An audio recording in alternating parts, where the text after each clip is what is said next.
ಆದರೆ ಎಲ್ಲಿಯ ತನಕ? ನಾನು ಸಾಮಾನ್ಯ ಸ್ತ್ರೀ, ದೇಹದ ಮಾಧ್ಯಮದಿಂದ ಬದುಕುತ್ತಿರುವುದರಿಂದ ದೇಹದ ಭಾವನೆಗಳನ್ನು ಹೇಗೆ ಅಲ್ಲಗಳೆಯಲಿ? ಅವತ್ತು ಬಸ್ ಹತ್ಕೊಂಡು ಬಂದಿದ್ದು, ವಾಪಸ್ ಹೋಗಿಲ್ಲ. ಅಂತ ಒಳ್ಳೆ ಲೈಫ್ ಕೊಟ್ಟಿದೆ. ಆಕ್ಚುಲಿ ರೂಟ್ ಇರ್ಲಿಲ್ಲ, ಬಟ್ ಮರ್ತೋಗೋ ತರ ಮಾಡಿದೆ. ಸ್ವಲ್ಪ ಅತಿ ಆಗ್ತಿದೆ, ಕಮ್ಮಿ ಮಾಡ್ಕೊಳ್ಳಿ ಅಂತ ಹೇಳ್ಬೋದು. There is a way to tell. ಕೆಲವರೆಲ್ಲ ಮಾತಾಡೋ ನಂಗೆ ತುಂಬಾ ಕೋಪ ಬರುತ್ತೆ. ಏನೋ ತಿಂದೆವು ನಾವು ನಾಟಕದಲ್ಲಿ, ಏನೋ ಏನು ಏನ್ ತಿಂದಿಲ್ಲ ಅಲ್ಲಾಡ್ತಾ ಇರ್ತೀವಲ್ಲ, ಇದು ಕ್ಯಾಮ್ರಾ ವರ್ಕ್, ಅಷ್ಟೊಂದು ವರ್ಕ್ ಆಗಲ್ಲ. ನನಗ್ ಸಿಕ್ಕಂತ ಮೋಸ್ಟ್ ವಂಡರ್ಫುಲ್ ಸೀನಿಯರ್ ಆರ್ಟಿಸ್ಟ್ ಅಂದ್ರೆ ವಿನಯಾ ಪ್ರಸಾದ್. ವಿನಯಾ ಪ್ರಸಾದಮ್ಮ ಎಂಥ ಸೀನಿಯರ್ ಆರ್ಟಿಸ್ಟ್ ಅಂದ್ರೆ ಮೈಕ್ ಹಾಕೊಳಕ್ ಬರಲ್ಲ ಅನ್ನೋರು. ಸೊ ಇವಾಗ ನಾವು ರಂಗಭೂಮಿಯಿಂದ ಒಂಚೂರು ಕಿರುತೆರೆ ಎತ್ತ ಬರೋದಾದ್ರೆ, ಪ್ರಥಮವಾಗಿ ನಿಮ್ಮ ಧಾರಾವಾಹಿ ಜೀವನ ಆರಂಭವಾಗಿದ್ದು ಅಗ್ನಿಸಾಕ್ಷಿ ಧಾರಾವಾಹಿಯಿಂದ. ಅದಕ್ಕೆ ಮುಂಚೆ ಒಂದು ಕನ್ನಡ ಇದು ಒಂದು ಕಾಮಿಡಿ ಸೀರಿಯಲ್ ಬರ್ತಾ ಇತ್ತು. ನಾನು ರಂಗಭೂಮಿಯಲ್ಲೇ ಕೆಲಸ ಮಾಡ್ತಾ ಇದ್ದೆ. ಪ್ರಪ್ರಥಮವಾಗಿ ಇಂಡಸ್ಟ್ರಿಗೆ ಬಂದಂತ ಒಂದು ಕಾಮಿಡಿ ಸೀರಿಯಲ್ ಅಂದ್ರೆ ಇದು ಪಂಚರಂಗಿ ಪಂಪು ಅಂತ ಒಂದು ಸುವರ್ಣದಲ್ಲಿ ಬರ್ತಾ ಇತ್ತು. ಆಮೇಲೆ ಅದಕ್ಕೆ ಯಾರಾದ್ರೂ ಒಬ್ರು ಪಾತ್ರಧಾರಿಗಳಿದ್ರೆ ಕರ್ಸು ಅಂತ ನಮ್ಮ ವಿಜಯ್ ಶೆಟ್ಟಿ ಸರ್ ಹೇಳಿದ್ರಂತೆ. ಅದು ಮೊನ್ನೆ ಗೊತ್ತಾಗಿರೋದು ನನಗೆ, ಆಯ್ತಾ. ವಿಜಯ್ ಶೆಟ್ಟಿ ಸರ್ ಅಂತ ಅವರು ಹೇಳಿದ್ರಂತೆ. ಅದಕ್ಕೆ ನಮ್ಮ ದಾನಪಣ್ಣ ಅಂತ, ನಾನು ಇಂಡಸ್ಟ್ರಿಗೆ ಇವತ್ತೇನು ಕಾಲಿಟ್ಟು ಇವತ್ತು ನಾನು ಇಷ್ಟು ಹೆಸರು ಮಾಡಿರೋಕ್ಕೆ ನಮ್ಮ ದಾನಪಣ್ಣನೇ ಕಾರಣ. ನಮ್ಮ ನೀನಾಸಂ ಜೂನಿಯರ್ ಅಣ್ಣ, ಬಟ್ ನನಗಿಂತ ಅವ್ರು ಮುಂಚೆನೇ ಇಂಡಸ್ಟ್ರಿಗೆ ಬಂದು ತುಂಬ ಒಳ್ಳೆ ಹೆಸರು ಮಾಡಿದ್ದಾರೆ ದಾನಪಣ್ಣ. ಒಳ್ಳೆ ನಟ ಕೂಡ, ಒಳ್ಳೆ ವ್ಯಕ್ತಿ ಕೂಡ, ನನಗೆ ಒಳ್ಳೆ ಅಣ್ಣ ಅವರು, ಮಹಲಿಂಗಪುರದವರು. ಅಣ್ಣ ನನ್ನನ್ನು ಸಿತಾರ ಹಿಂಗೊಂದು ಪಾತ್ರ ಇದೆ ಕಣೆ ಮಾಡೇ ಬಾರೆ ಅಂತ. ಸರಿ ಅಣ್ಣ ಬಂದೆ, ಊರಿಂದ ಬಸ್ ಹತ್ಕೊಂಡು ಬಂದೆ ಅಷ್ಟೇ. ಅವತ್ತು ಬಸ್ ಹತ್ಕೊಂಡು ಬಂದಿದ್ದು, ವಾಪಸ್ ಹೋಗಿಲ್ಲ. ಅಂತ ಒಳ್ಳೆ ಲೈಫ್ ಕೊಟ್ಟಿದೆ. ಆಕ್ಚುಲಿ ರೂಟ್ ಇರ್ಲಿಲ್ಲ, ಬಟ್ ಮರ್ತೋಗೋ ತರ ಮಾಡಿದೆ. ರೂಟನ್ನ ಕ್ರಿಯೇಟ್ ಮಾಡ್ಕೊಳ್ಳೋ ತರ ಮಾಡಿದೆ. ಸೊ ಅದಕ್ಕೆ ದಾನಪ್ಪಣ್ಣಂಗೆ ನಾನು ಥ್ಯಾಂಕ್ಸ್ ಹೇಳಬೇಕು. ಆಮೇಲೆ ಮಧು ಹೆಗ್ಡೆ ಅಣ್ಣ ನನ್ನನ್ನು ಮೆಗಾ ಸೀರಿಯಲ್ಗೆ ರೆಫರ್ ಮಾಡಿದ್ದಕ್ಕೆ, ಅದರಲ್ಲೂ ಅಗ್ನಿಸಾಕ್ಷಿಗೆ ನಮ್ಮ ಮಧು ಅಣ್ಣ ಮಾಡಿದ್ರು. ಈಗ ಲಕ್ಷ್ಮೀ ನಿವಾಸದಲ್ಲಿ ಸಂತೋಷ್ ಕ್ಯಾರೆಕ್ಟರ್ನ ಮಾಡ್ತಾರೆ ಮಧು ಅಣ್ಣ. ಸೊ ಅವರಿಬ್ರು ನನ್ನ ಲೈಫ್ನ ಬಿಗ್ಗೆಸ್ಟ್ ಗಿಫ್ಟ್. ಮತ್ತಿಬ್ರು ರಂಗಭೂಮಿಯವರೇ, ಒಬ್ರು ಸೀನಿಯರು ಒಬ್ರು ಜೂನಿಯರು. ನೋಡಿ ಅವರು ನೀನಾಸಂನವರೇ. ಸೊ ನೀನಾಸಮ್ಮೆ ಅಗೇನ್ ನನ್ಗೆ ಹೆಲ್ಪ್ ಮಾಡಿರೋದು. ಸೊ ಇವಾಗ ಮೆಗಾ ಸೀರಿಯಲ್ ಅಂತ ಬಂದ್ರೆ ನಾವು ಅಗ್ನಿಸಾಕ್ಷಿ, ಪಾರು, ಆಮೇಲೆ ಕಸ್ತೂರಿ ನಿವಾಸ, ಗಂಗಾ, ಹೀಗೆ ಲಿಸ್ಟ್ಗಳು ಸಾಕಷ್ಟು ಉದ್ದ ಬೆಳೀತಾ ಇದೆ.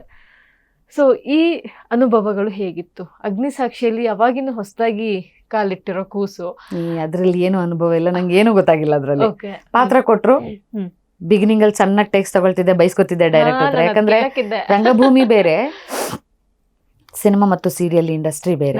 ಯಾಕಂದ್ರೆ ನಾವಲ್ಲಿ ಆಡಿಯನ್ಸ್ ಲೈವ್ ಆಗಿರ್ತಾರೆ, ನಾವು ಲೈವ್ ಪರ್ಫಾರ್ಮೆನ್ಸ್ ಮಾಡ್ತಾ ಇರ್ತೀವಿ. ಇದು ಪಾಪ ಇಷ್ಟು ಒಂದು ಗೊಂಬೆ, ಇದು ನಮ್ಮನ್ನ ಕ್ಯಾಪ್ಚರ್ ಮಾಡಿ ನಮ್ಮ ಇಡೀ ಇದನ್ನ ತೋರಿಸುತ್ತೆ, ಪಾಪ ಇಡೀ ಪ್ರಪಂಚಕ್ಕೆ ತೋರಿಸುತ್ತೆ. ಸೊ ಇಲ್ಲಿ ಹೆಂಗಪ್ಪ ಮಾಡೋದು, ಇಲ್ಲಿ ಸ್ವಲ್ಪ ಕಂಪ್ರೆಸ್ ಆಗಿ ಮಾಡ್ಬೇಕಾಗುತ್ತೆ. ಅಲ್ಲಿ ನಾವು ಫುಲ್ ಬಾಯ್ಬಿಟ್ಟು ಹಾವಭಾವಗಳೆಲ್ಲ ಸ್ವಲ್ಪ ಜಾಸ್ತಿ ಇರುತ್ತೆ. ಇಲ್ಲಿ ಸ್ವಲ್ಪ ರಿಯಲಿಸ್ಟಿಕ್ ಆಗಿ ಮಾಡ್ಬೇಕಾಗುತ್ತೆ. ಇಲ್ಲೇನು ಡ್ರಾಮಾಟೈಸ್ ಏನು ತುಂಬ ಬೇಡ. ಹಂಗಂತ ಕೆಲವರೆಲ್ಲ ಮಾತಾಡ್ತಾರೆ, ಅದು ನನಗೆ ಇಷ್ಟ ಆಗಲ್ಲ. ಏನು ನೀವು ತುಂಬ ಓವರ್ ಡ್ರಾಮಾ ಥರ ಮಾಡ್ತೀರ. ಡ್ರಾಮಾನ ಹಂಗೆಲ್ಲ ಬಳಸಬಾರ್ದು. ಡ್ರಾಮಾಗೆ ಒಂದು ತುಂಬ ರೆಸ್ಪೆಕ್ಟ್ ಇದೆ, ಆ ಒಂದು ಇದಕ್ಕೆ ಬಳಸಬಾರ್ದು. ಅಂದರೆ ಹೀಯಾಳಿಸುವುದಕ್ಕೆ ಬಳಸಬಾರ್ದು.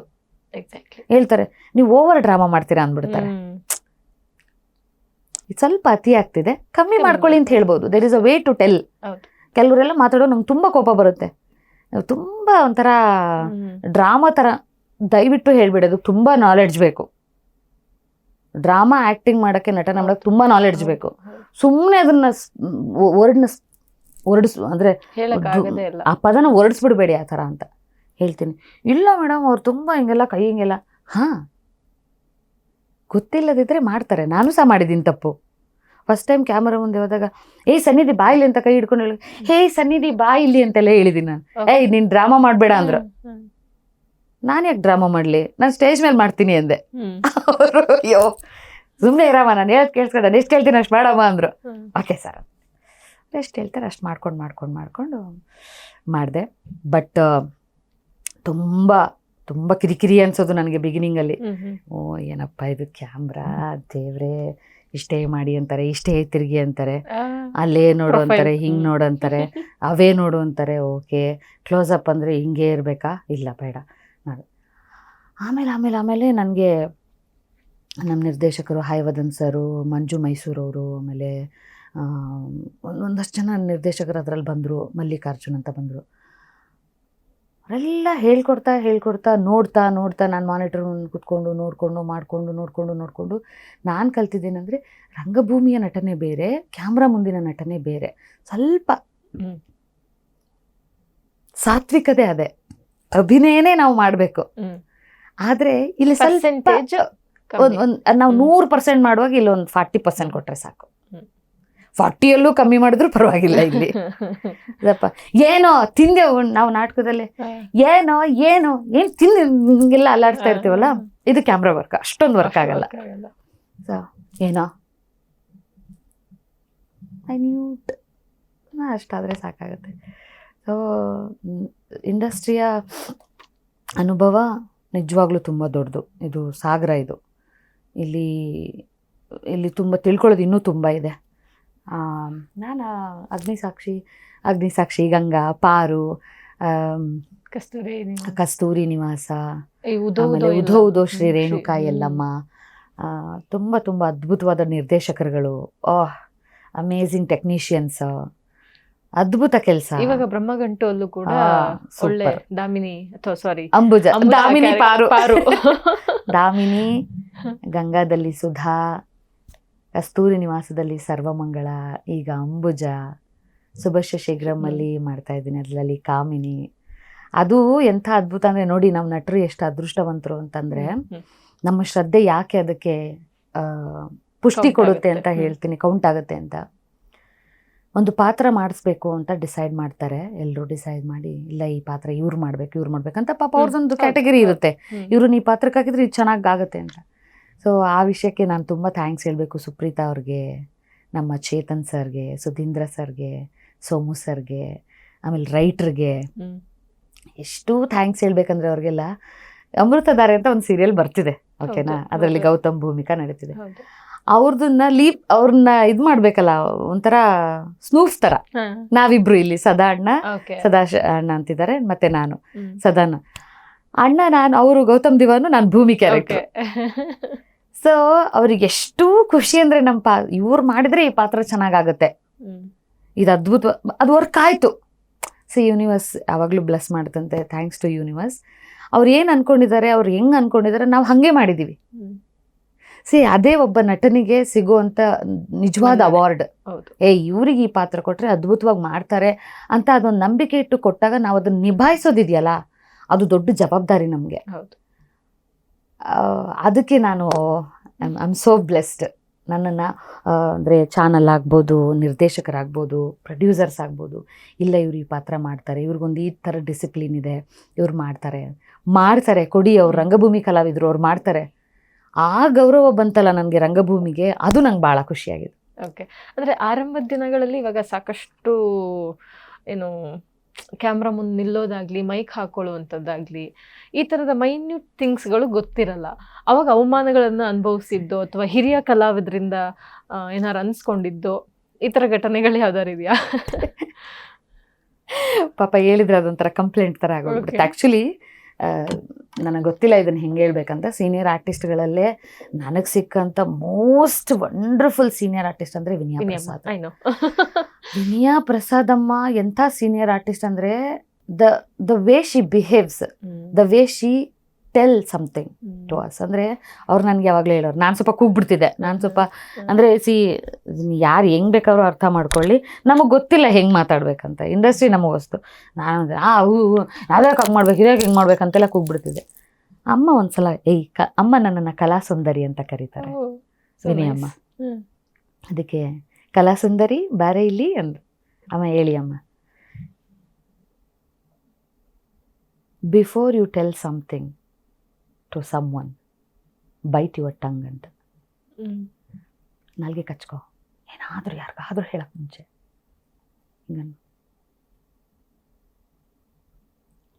ಯಾಕೆ ಹೇಳಿದ್ರು ಏನಿಗೆ ನನಗೆ ನಿಜವಾಗ್ಲೂ ಅರ್ಥ ಆಗಿಲ್ಲ. ಬಟ್ ಹೋಗ್ತಾ ಅವ್ರನ್ನ ನಾನು ಅಬ್ಸರ್ವ್ ಮಾಡ್ತಾ ಹೆಂಗೆ ಬಿಹೇವಿಯರ್ನ ಕಲಿಬೇಕು ನಿಜವಾಗ್ಲೂ ನನಗೆ ಗೊತ್ತಿರಲಿಲ್ಲ. ಇಂಡಸ್ಟ್ರಿಯಲ್ಲಿ ಹೆಂಗಿರಬೇಕು, ಯಾರ ಹತ್ರ ಹೆಂಗೆ ಮಾತಾಡಬೇಕು. ನಾನು totally I am zero knowledge ಇಂದ. ನಂಗೆ ರಂಗಭೂಮಿಲಿ ಗೊತ್ತು, ರಂಗಭೂಮಿಲಿ ನಾನು ಏನು ಮಾಡ್ತೀನಿ, ಹೆಂಗೆ ಮಾಡ್ತೀನಿ, ಅದೆಲ್ಲ ನನಗೆ ಗೊತ್ತು. ಇಂಡಸ್ಟ್ರಿ ಆಬ್ವಿಯಸ್ಲಿ ನಂಗೆ ಗೊತ್ತಿಲ್ಲ. So- ಎಷ್ಟೋ ಜನಕ್ಕೆ ಈ ಬೇಸಿಕ್ ನಾಲೆಡ್ಜ್ ಇಲ್ಲದೆ ತುಂಬ ಕೆಟ್ಟ ಹೆಸರು ತಗೊಂಡ್ಬಿಟ್ಟಿದ್ದಾರೆ. ಹೌದು ಹೌದು. ತುಂಬ ಪಾಪ ಎಷ್ಟೋ ಜನ ಇಂಡಸ್ಟ್ರಿಯಿಂದ ದೂರನೇ ಉಳಿದ್ಬಿಟ್ಟಿದ್ದಾರೆ. ಮಾತಾಡು, ಎಲ್ಲಿ ಎಷ್ಟು ಬೇಕು, ಎಲ್ಲಿ ಎಷ್ಟು, ಯಾರ ಹತ್ರ, ಯಾಕೆ, ಅದನ್ನ ಕಲಿಬೇಕು.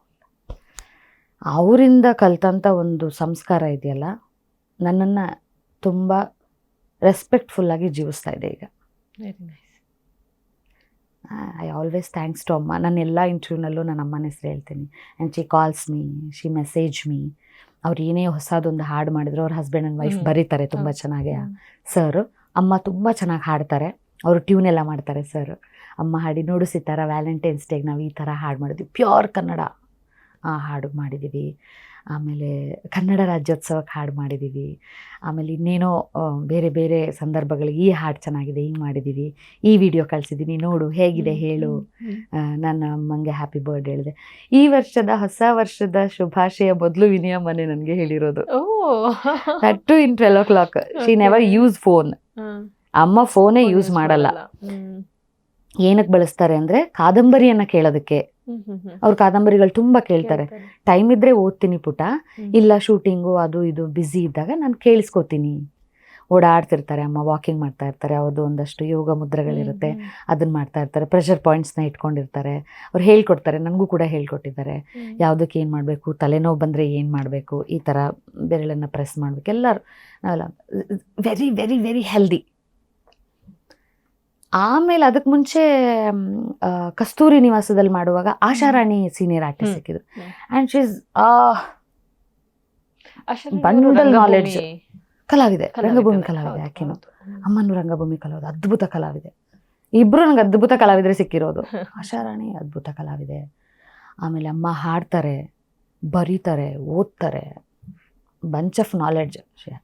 ಅಂದರೆ ಆ್ಯಕ್ಚುಲಿ ಅವಾಗ ಅವಳು ಪ್ರಶ್ನೆ ಕೇಳುವಾಗ ಹೇಳಿದ್ನಲ್ಲ, ಏನು ಗೊತ್ತಿಲ್ಲ ನಿಂತ ಆರ್ಟಿಸ್ಟ್ನ ಕೇಳಬೇಕು, ಏನು ಗೊತ್ತು ಅಂತ ಆರ್ಟಿಸ್ಟ್ನ ಕೇಳಬಾರ್ದು ಅಂತ. ಅದರಲ್ಲೂ ನಮ್ಮ ಸೀನಿಯರ್ ಆರ್ಟಿಸ್ಟ್ಗಳು ಅಮ್ಮ ಆಶಮ್ಮ ಅವರು ಸೂಪರ್. ಅಮ್ಮ ಸ್ವಲ್ಪ ಮಗು ಥರ. ಅಮ್ಮಂದು ಕ್ಯಾರೆಕ್ಟರ್ ಹೆಂಗೆ ಅಂದರೆ ಎಲ್ಲರನ್ನೂ ಪ್ರೀತಿ ಮಾಡ್ತಾರೆ. ಈವನ್ ವಿನಿಯಮ್ಮ ಸೇಮ್ ಲವ್ವಲ್ಲಿ ಅವರಿಬ್ಬರು ಸೇಮ್. ಆಶಮ್ಮ ಒಂಚೂರು ಸಣ್ಣ ಮಕ್ಳ ಥರ, ಆಟ ಜಾಸ್ತಿ. ಸ್ವಲ್ಪ ಏನೇ ಅದೋ ಗಿತಾಡ್ತೀರಿ ಆ ಥರ ಹೇಳ್ತಾರೆ ಅಮ್ಮ. ಒಬ್ಬೊಬ್ರು ಶೈಲಿ ಒಂದೊಂದು ಥರ ಇರುತ್ತೆ.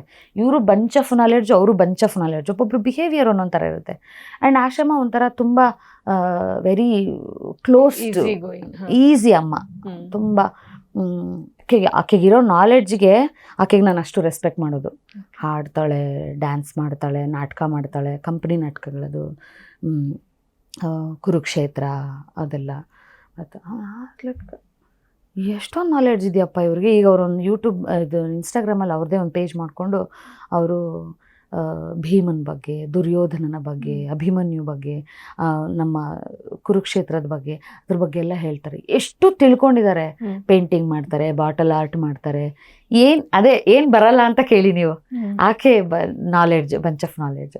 ಸೊ ಆಮೇಲೆ ಸೀನಿಯರ್ ಆರ್ಟಿಸ್ಟ್ಗಳಿಂದ ಬಯಸ್ಕೊಂಡಿದ್ದು ಯಾವಾಗ ಅಂದರೆ, ನಾನು ಅಗ್ನಿಸಾಕ್ಷಿ ಮಾಡುವಾಗ ಅವರು ಸೆಮಿ ಸೀನಿಯರ್ಸ್, ತುಂಬ ಸೀನಿಯರ್ ಅಲ್ಲ, ಸೆಮಿ ಸೀನಿಯರ್ ಅವರು ಮೈಕ್ ಹಾಕ್ಕೊಳಕ್ಕೆ ಬರಲ್ಲ ಅನ್ನೋರು. ಆಮೇಲೆ ನಾನೇನು ಅದನ್ನು ಸೀರಿಯಸ್ ಆಗಿ ತಗೊಳ್ಳಿಲ್ಲ, because they know about those things. ನನಗದು ಗೊತ್ತಿಲ್ಲ ಅಂದರೆ ಅಟ್ಲೀಸ್ಟ್ ಅವರೊಂದು ಒಳ್ಳೆ ಮಾತಿಂದ ಸಿತಾರ ಹಾಗಲ್ಲ, ಬಾಯಿಲಿ ಹಿಂಗೆ. ನಾನು ಎಷ್ಟೋ ಜನಕ್ಕೆ ಹಾಕ್ಕೊಟ್ಟಿದ್ದೀನಿ ಮೈಕ್. ನೀವು ನನ್ನ ಶೂಟಿಂಗ್ ಸೆಟ್ಟಿಗೆ ಬಂದರೆ ಅವರೆಲ್ಲ ಹೇಳ್ತಾರೆ, ಫಸ್ಟ್ ಟೈಮ್ ಯಾರಾದರೂ ನಾನೇ ಮೈಕ್ ಹಾಕ್ಕೊಟ್ಟಿದ್ದೀನಿ, ಹಿಂಗಲ್ಲ ಇದನ್ನು ಹಿಂಗೆ ಹಾಕ್ಕೊಳ್ಳಿ ಅಂತ ಹೇಳಿದ್ದೀನಿ, ಸರಿ ಮಾಡಿಕೊಟ್ಟಿದ್ದೀನಿ. ಅವ್ರ ಬಟ್ಟೆ ಏನಾದರೂ ಸ್ವಲ್ಪ ಏಡಾದ್ರೆ I will go and correct it, because ಇದು ನನ್ನ ರಂಗಭೂಮಿ ಕೊಟ್ಟಿರೋ ಸಂಸ್ಕಾರ. ನಾನು ಸೀನಿಯರ್ ಆರ್ಟಿಸ್ಟ್ ಏನಂದ್ರೆ ನಾನೇನು ತಲೆ ಕೆಡ್ಸ್ಕೊತಿರಲಿಲ್ಲ, ಬಿಕಾಸ್ ಅವ್ರ ಎಷ್ಟೊಂದು ಲೈಫ್ ನೋಡ್ಕೊಂಡು ಬಂದಿರ್ತಾರೆ. ಅವ್ರಿಗೆ ಇದೆಲ್ಲನೂ ಪರ್ಫೆಕ್ಟ್ ಇರಬೇಕಂತ ಅನ್ನಿಸ್ತಿರುತ್ತೆ ಅವ್ರಿಗೆ. That's okay. ಗೊತ್ತಿಲ್ಲದೆ ಇರೋರಿಗೆ ಪಾಪ ಅಲ್ಲ, ಗೊತ್ತಿಲ್ಲ ಅಲ್ಲ. ಈಗ ಮಗು ನಡೆಯುವಾಗ ಎದ್ದು ಹುಟ್ಟಿದ ತಕ್ಷಣ ನಡ್ಕೊಂಡು ಹೋಗ್ಬಿಡುತ್ತೆ? ಇಲ್ಲ, ಬೀಳುತ್ತೆ, ಹೇಳುತ್ತೆ, ಗಾಯ ಮಾಡ್ಕೊಳ್ಳುತ್ತೆ. ನಾವು ಕಲಿಸ್ತೀವಲ್ವಾ. ಇದೇನು ಟ್ರೈನಿಂಗ್ ಸೆಂಟ್ರಾ ಹೇಳ್ಕೊಡೋಕ್ಕೆಲ್ಲನೂ ಇಲ್ಲಿ? ಅಫ್ಕೋರ್ಸ್ ಇದೇನು ಟ್ರೈನಿಂಗ್ ಸೆಂಟ್ರ್ ಅಲ್ಲ. ಒಂದು ಸಾಫ್ಟ್ ಕಾರ್ನರಲ್ಲಿ ಕೈಂಡ್ ಮನಸ್ಸಿಂದ ಯೋಚನೆ ಮಾಡಿದ್ರೆ ನಾವು ಹೇಳ್ಕೊಡ್ಬೋದಿತ್ತು. ಅದು ಹೋಗ್ತಾ ಹೋಗ್ತಾ ನಂಗೆ ನಾಲೆಡ್ಜ್ ಬಂದಿದ್ದು. ಓಕೆ, ಇಲ್ಲಿ ಯಾರು ಯಾವುದನ್ನು ಯಾರಿಗೂ ಕಲಿಸಲ್ಲ, ಕಲಿಸ್ಕೊಡೋದಕ್ಕೆ ಅವ್ರದ್ದೊಂದು ನ್ಯಾರೋ ಮೈಂಡೆಡ್ ಇರುತ್ತೆ. ಏನಾದರೂ ಮಾಡ್ಕೊಂಡು ಹೋಗ್ಲಿ ಬಿಡ್ರಿ ನಮಗೇನು ಅನ್ನೋರನ್ನ ನೋಡಿದ್ದೀನಿ. ಆಮೇಲೆ ಅಯ್ಯೋ ಸುಮ್ಮನಿರು ಸಿತಾರ ಎಲ್ರಿಗೂ ಹೇಳ್ಕೊಡ್ಬೇಡ ಅನ್ನೋರನ್ನ ನೋಡಿದ್ದೀನಿ. ಆಮೇಲೆ ಕೆಲವ್ರು ನಾನು ಹೆಲ್ಪ್ ಮಾಡೋದನ್ನ ನೋಡಿ ಪಾಪ ಅವರೂ ಹೆಲ್ಪ್ ಮಾಡೋದನ್ನ ಕಲ್ತಿರೋರನ್ನ ನೋಡಿದ್ದೀನಿ. ಆಮೇಲೆ ತುಂಬ ಚೆನ್ನಾಗಿ ಹೇಳ್ಕೊಡೋ ಸೀನಿಯರ್ ಆರ್ಟಿಸ್ಟ್ಗಳನ್ನ ನೋಡಿದ್ದೀನಿ. ಆಶಮ್ಮ ಹೇಳ್ಕೊಡ್ತಾರೆ, ವಿನಯ ಪ್ರಸಾದ್ ಅಮ್ಮ ಹೇಳ್ಕೊಡ್ತಾರೆ, ಅಭಿನಯಕ್ಕ ಹೇಳ್ಕೊಡ್ತಾರೆ. ನಾನಿವಾಗ ಬ್ರಹ್ಮಗಂಟು ಮಾಡ್ತೀನಿ. ನಮ್ಮ ಶಿವಾಜಿರಾವ್ ಜಾಧವಣ್ಣ ಹೇಳ್ಕೊಡ್ತಾರೆ. ಅದ್ಭುತ ರಂಗಭೂಮಿಯ ಬ್ಯಾಕ್ಗ್ರೌಂಡ್ ಇರುವಂಥ ವ್ಯಕ್ತಿ ಆತ. ತುಂಬ ಚೆನ್ನಾಗಿರ್ತಾರೆ. ನಂದು ಅವ್ರದ್ದು ಕಾಂಬಿನೇಷನ್ ಬಂದುಬಿಟ್ರೆ ಬಿದ್ದು ಉಳ್ಳಾಡ್ಕೊಂಡು ನಗ್ತಾ ಇರ್ತಾರೆ ಡೈರೆಕ್ಟ್ರು, ಕ್ಯಾಮ್ರಾಮ್ಯಾನ್ಗಳು, ಕ್ಯಾಮ್ರಾಮನ್ ಅಸಿಸ್ಟೆಂಟ್ಗಳು, ನನ್ನ ಜೊತೆ ಕೋ ಆರ್ಟಿಸ್ಟ್ಗಳೇ ಬಿದ್ದು ನಗ್ತಾ ಇರ್ತಾರೆ. ಆ ಥರದ್ದು ಒಳ್ಳೆ ಸೀನಿಯರ್ ಆರ್ಟಿಸ್ಟ್ಗಳನ್ನ ನೋಡಿದ್ದೀನಿ. ಚಂಪಾ ಶೆಟ್ಟಿ ಅವ್ರನ್ನ ನೋಡಿದ್ದೀನಿ, ಧರ್ಮೇಂದ್ರ ಅರಸ್ ಅವ್ರನ್ನ ನೋಡಿದ್ದೀನಿ. ಅದ್ಭುತ ನಟರು ಅವರೆಲ್ಲ, ಮತ್ತು ಒಳ್ಳೆ ಕೋ ಆರ್ಟಿಸ್ಟ್ಗಳು. ಅದೊಂಥರ ಒಂದು ಒಳ್ಳೆ ಬಾಂಡಿಂಗ್ ಬೆಳೆಯುತ್ತೆ ಅವ್ರ ಜೊತೆ ಎಲ್ಲ. ನಾನು ಕೆಲಸ ಮಾಡಿ ನಂಗೆ ಭಾಳ ಖುಷಿ ಇದೆ. ನನಗೆ ತುಂಬ ಏನು ಅವಮಾನ ಆಗಲಿಲ್ಲ ಸೀರಿಯಲ್ ಇದರಲ್ಲಿ.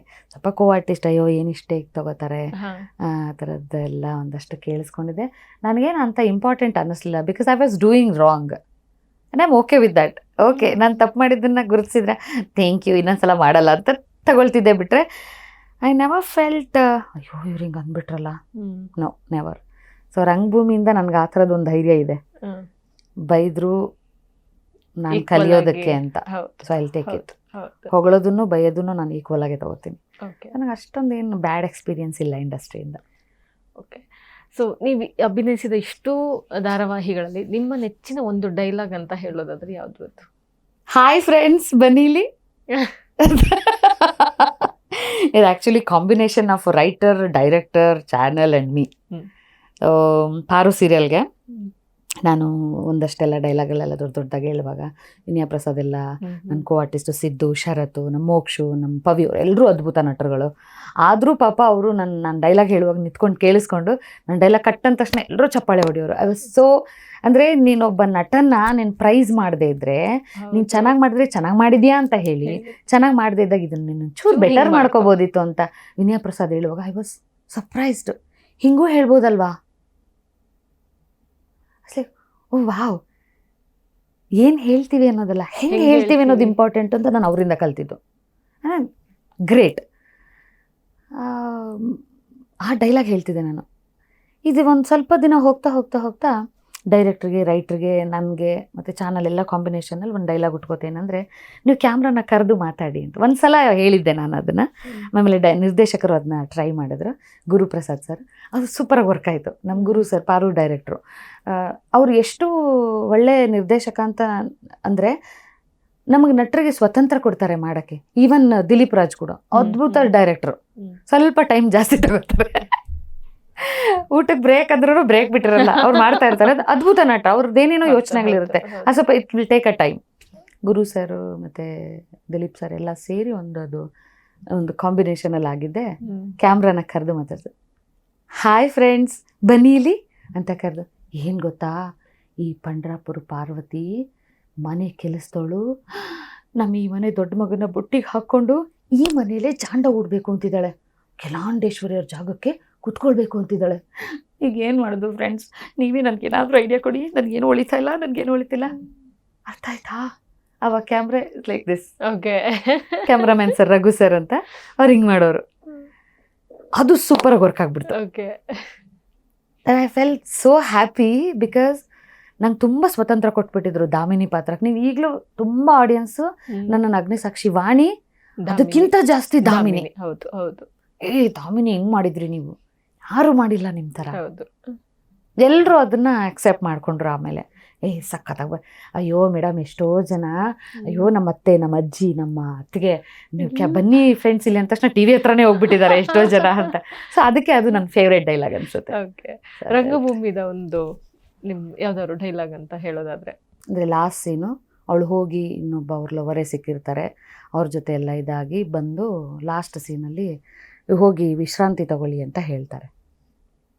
ಅದಕ್ಕೆ ಅವಳೆಲ್ಲ ಬೈದು ಬಿಟ್ಟಿರ್ತಾಳೆ, ಯಾಕೆ ವಿಶ್ರಾಂತಿ ತಗೋಬೇಕು, ನೀವು ಹೇಳಿದ್ರಿ ಹಾಲುಗಲ್ಲದ ಮುಖ, ಗುಂಗುರು ಕೂದಲು ಅಂತೆಲ್ಲ ಹೇಳಿದ್ರಿ, ಅಮಾತ್ಯರಿಗೆ, ಪುರೋಹಿತರಿಗೆ, ಸೇನಾಧಿಪತಿಗಳೆಲ್ಲ ಬೆಂಡೆತ್ತು ಬಿಟ್ಟಿರ್ತಾಳೆ, ಚೆನ್ನಾಗಿ ಬೆಂಡೆತ್ತು ಬಿಟ್ಟಿರ್ತಾಳೆ. ಯಾಕಂದ್ರೆ ಅವ್ರು ಏನೇನೋ ಮಾತಾಡ್ತಾರೆ, ಅದಕ್ಕೆ ಅವಳು ಸರಿಯಾದ ಸಮಜಾಯಿಷಿ ಕೊಡ್ತಾಳೆ. ನಿಮ್ಮ ರಾಜಕಾರಣಕ್ಕಾಗಿ, ನಿಮ್ಮ ಸ್ವಾರ್ಥಕ್ಕಾಗಿ, ನಿಮ್ಮ ಮಹತ್ವಾಕಾಂಕ್ಷೆಗಳಿಗಾಗಿ ನನ್ನಂಥ ಹೆಣ್ಣನ್ನು ಏಕೆ ಬಲಿ ಕೊಡುತ್ತೀರಿ? ಕೇಳಿದ ತಕ್ಷಣ ಒಕ್ಕಾಕ ಹೇಳ್ತಾನೆ, ನೀನು ನಿನ್ನ ಸ್ವಾರ್ಥಕ್ಕಾಗಿ ಇಷ್ಟು ದೂರ ಹೋಗಬಲ್ಲೆಯಾ ಅಂತ. ಯಾರು? ನಾನು ಸ್ವಾರ್ಥಿ? ನಿಮಗೆ ರಾಜವೈದ್ಯರು ಹೇಳಿರಲಿಲ್ಲವೇ? ಒಂದು ಹೆಣ್ಣು ಸಂಪೂರ್ಣ ಕಾಮದ ಉಷ್ಣತೆಯೊಂದಿಗೆ ನಿಮ್ಮನ್ನು ಆಹ್ವಾನಿಸಿದಾಗ, ಅಂದರೆ ನಾನು ಕೇವಲ ಮೂಲಿಕೆಯಾಗಿದ್ದೇನೆ, ಔಷಧಿಯಾಗಿದ್ದೇನೆ. ಒಂದು ಪಕ್ಷ ಈ ಚಿಕಿತ್ಸೆ ವಿಫಲವಾಗಿದ್ದರೆ ಈ ಜೀವಂತ ಮೂಲಿಕೆಯ ಸ್ಥಿತಿ ಏನಾಗುತ್ತಿತ್ತೆಂಬುದನ್ನು ನೀವು ಯೋಚಿಸಿಯೇ ಇರಲಿಲ್ಲ. ಹೇಳಿ, ಯಾರು ಸ್ವಾರ್ಥಿಗಳು, ನಾನೋ ನೀವೋ? ಒಕ್ಕಾಕ, ನಿಮ್ಮ ಬಗ್ಗೆ ನನಗೆ ಸಂಪೂರ್ಣ ಸಹಾನುಭೂತಿ ಇದೆ. ಆದರೆ ಎಲ್ಲಿಯ ತನಕ? ನಾನು ಸಾಮಾನ್ಯ ಸ್ತ್ರೀ, ದೇಹದ ಮಾಧ್ಯಮದಿಂದ ಬದುಕುತ್ತಿರುವುದರಿಂದ ದೇಹದ ಭಾವನೆಗಳನ್ನು ಹೇಗೆ ಅಲ್ಲಗಳೆಯಲಿ?